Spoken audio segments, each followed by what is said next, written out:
Tribo Teens. Uma parceria da Diretoria de Ensino de Pindamonhangaba e o jornal Tribuna do Norte. A apresentação, Ricardo Salles. Tribo Teens de volta, e hoje nós estamos falando um pouquinho sobre a proibição do celular e aparelhos eletrônicos, não é isso? Isso mesmo. No ambiente escolar. E eu estou conversando aqui com o supervisor Welton Augusto. Obrigado pela sua presença aqui com a gente hoje, Welton. Imagina, Ricardo, é um prazer estar novamente com vocês aqui para compartilhar aí o dia a dia das nossas escolas. O Welton que tem formação em filosofia, é isso? Isso mesmo. Muito bem, meu querido. Então, para a gente trazer aí essa super reflexão sobre o uso de aparelhos eletrônicos na sala de aula. Welton, eu ouvi um comentário muito interessante que o celular é a nova caixinha de Skinner. Você concorda com isso? O que você acha sobre essa questão?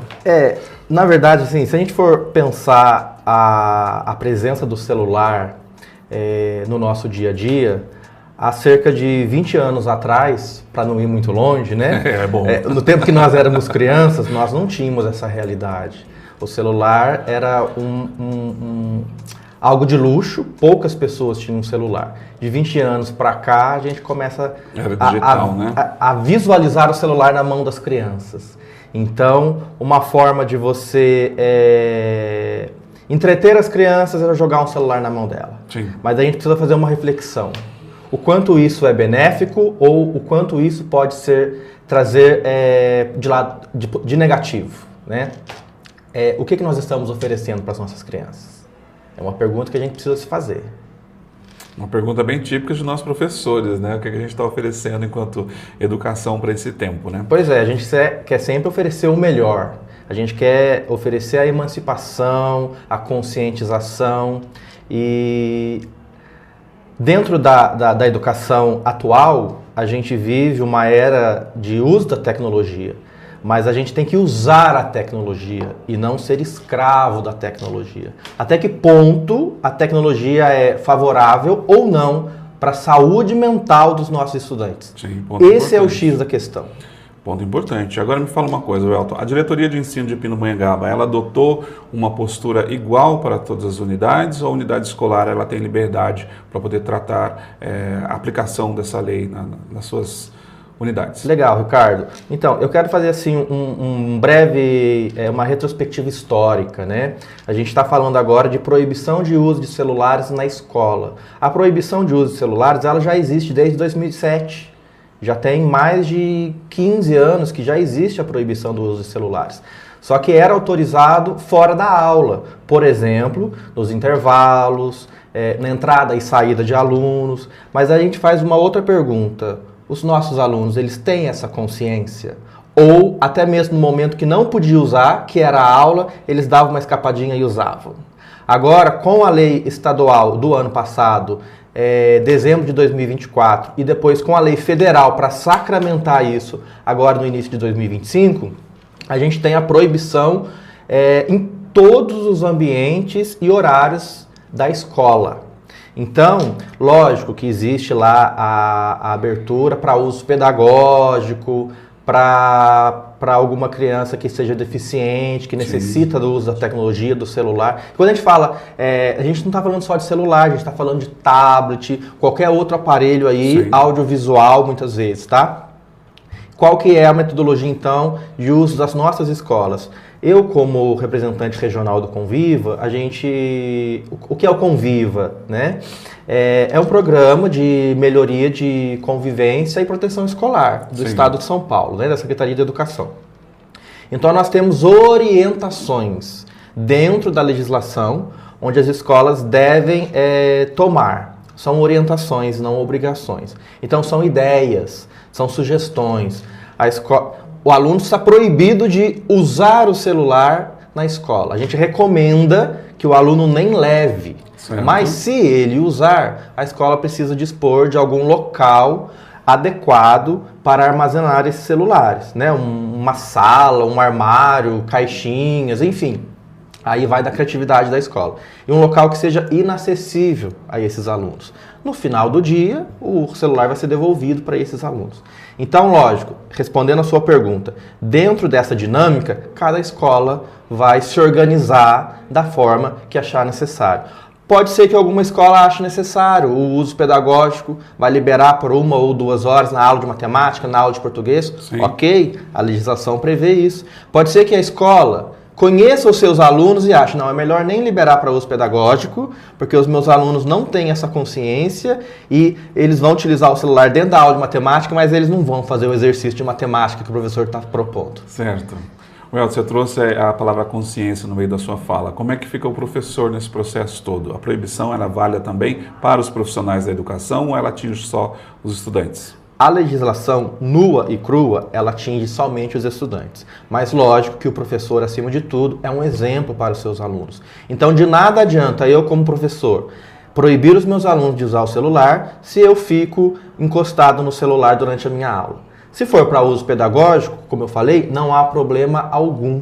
Então não há problema o professor usar o seu celular, mesmo que os alunos não estejam usando, mas para uso pedagógico, tá? Então quando a gente fala de conscientização, a gente fala de conscientização de todos, dos estudantes, dos professores, dos funcionários, e tudo isso, lembrando, em vista da saúde mental. Welton, na sua listagem aí você não trouxe a questão da comunidade escolar, os pais. Como é que é trazer os pais, o responsável para esse aluno, para esse debate sobre essa proibição? Isso, a gente precisa fazer também essa conscientização para os pais. Como eu disse, há cerca de 20 anos atrás, essa problemática não fazia parte do nosso dia a dia, nem da escola e nem dentro de casa.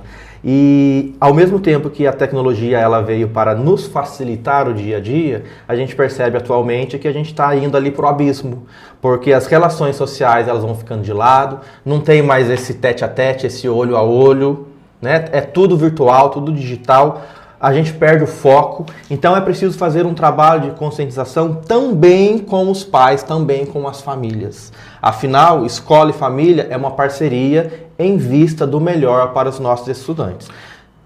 Sim, pode concluir o seu pensamento. Nós acreditamos que, com algumas controvérsias, tudo no início, né, como você bem conversou anteriormente, assusta um pouco até a gente se acostumar, mas nós acreditamos, visualizamos isso, que com o uso da tecnologia, com o uso da internet, a gente via que os nossos estudantes traziam muitas situações do mundo virtual para a realidade de sala de aula.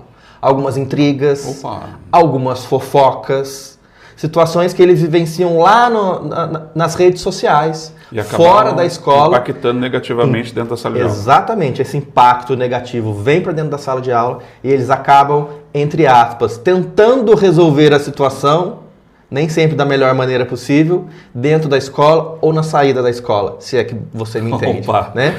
Então, quando a gente elimina este canal, a gente acredita também que essas relações possam melhorar. Lógico que a gente não acredita em milagres. É preciso fazer um trabalho. Sim, por isso que dentro da sala de aula, dentro da escola, a gestão é responsável por isso.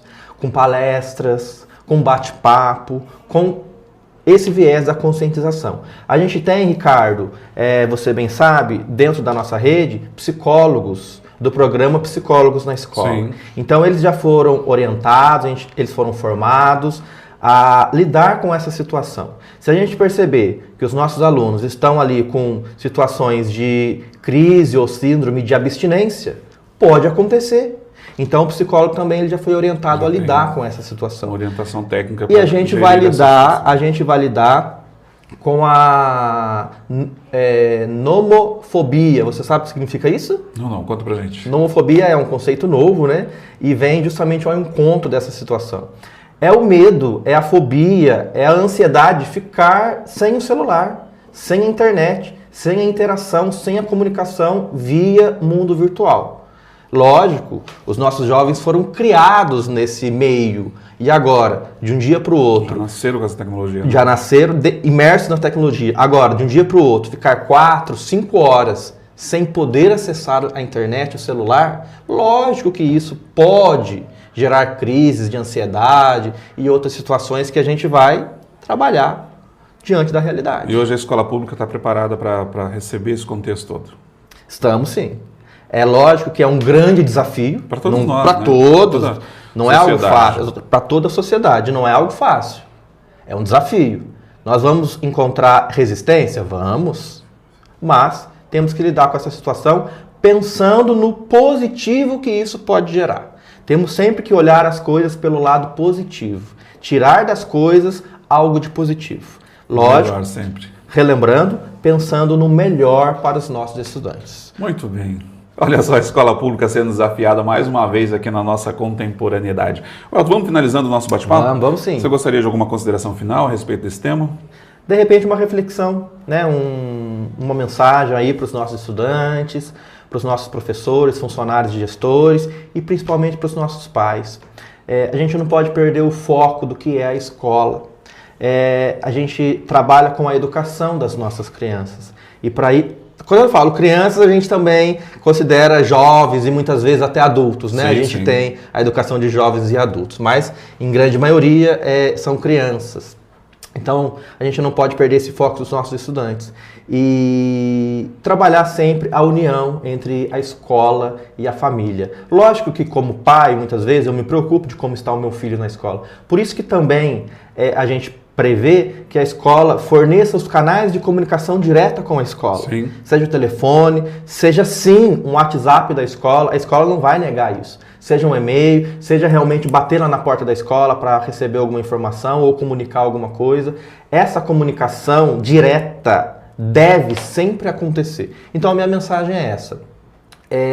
Que a escola e a família estejam unidas em prol do melhor para os nossos estudantes. Ou seja, fortalecer a educação pública porque a escola precisa reconquistar o seu espaço na sociedade. Exatamente. Welton, muito obrigado pela sua participação aqui com a gente.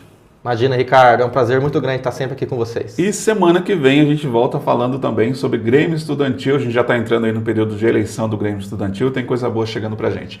Tributins essa semana vai ficando por aqui, com os trabalhos técnicos de Gisele Godoy.